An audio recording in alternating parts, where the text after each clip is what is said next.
Hello there Pixel Pusher, Siddiq Hussain here with another in our short series of making your images pop series of video tutorials. So we've already done a couple. Now this one is really about focus and about sharpness, but also about guiding the viewer to a particular part of your image. Now this particular image has already got an element of a shallow depth of field, not huge, which we're going to remedy. But you can see this fence post here, this guide post, is a little bit out of focus on purpose. The focus obviously is on the stream, the brook, the bridge, and the people on the bridge itself. But if we wanted to exaggerate that even more, let me show you how we can do that before we do any edits to it, which of course we can do afterwards.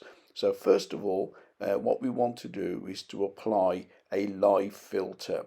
Live filters on the bottom here. If we click on that, different types of blur, but if we go for depth of field and choose the style of depth of field that we want, so I'm going to do a little bit of a oval shape, and we want the center to be sharp by the stream, and then we want the sharpness to fall away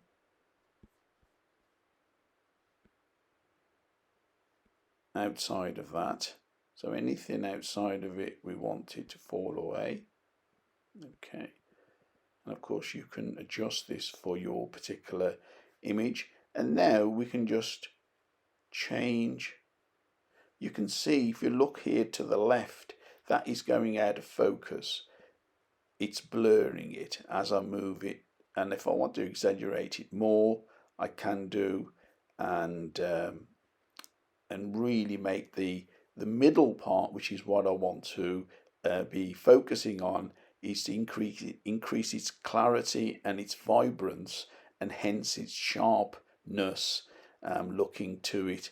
But the blurriness of the outside edge here, up here, has been done according to how far we move the radius slider.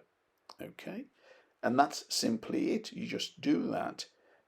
Make sure you click on preserve alpha, because if you don't do that, if you notice in the right at the edges of an image, it starts to lose the pixels. So you do need to click on preserve alpha so the software fills in those pixels, because as those pixels are being blurred out, it's not changing the size of the canvas, so they're sort of shrinking away from the edge of the canvas. But if you click on preserve alpha, it remedies that.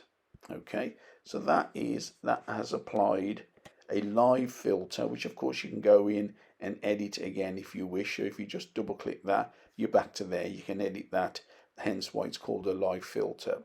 So it's editable, it's non-destructive, and that really helps to focus on here. If on top of that we wanted to apply a